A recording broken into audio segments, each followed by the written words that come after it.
Good morning. Saturday, out on a solo ride this morning in the hills just above where we live. Coast is that way.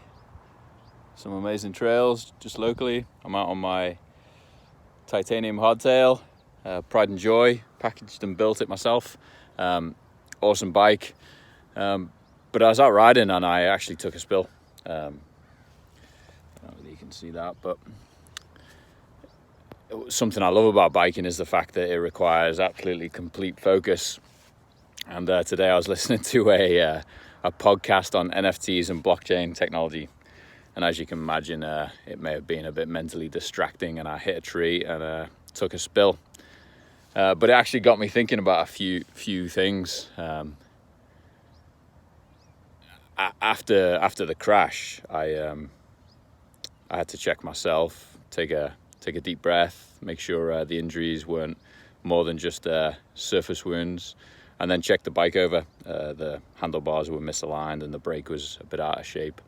And if I hadn't checked those and I'd kept riding, it could have got a whole lot worse and could have been created more injuries or led to bigger issues. And it actually got me thinking about what's been on my mind this week at Vector. We're going to lose one of our engineers. Very, very hot market right now across the US, 10 million open jobs, and the big boys are throwing huge amounts of money around. And I know in the tech industry, there's almost become this expectation that you lose people every 6, 12, 18 months. I don't like that at all. You know, it's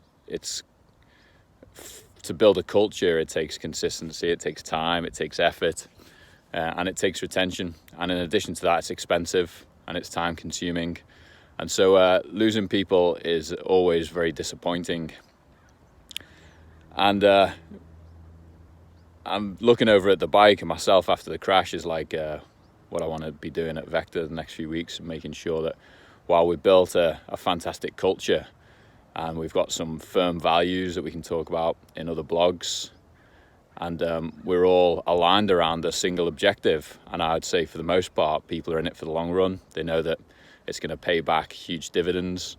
But there's always room for improvement, and we need to check over the bike and check ourselves and make sure that there aren't any niggling issues that are going to come back and haunt us later. So that's what's on my mind this week, making sure that we're in good shape and that we find an amazing replacement, someone that's in it for the long term, believes in the mission, and is going to bring a new energy and skill set to the team.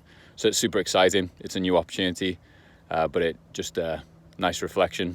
Stay focused, and also don't be afraid to take a good hard look at yourself after little issues and make sure that things are as good as you feel they should be. So with that, have an amazing weekend, and I'll see you soon. Bye.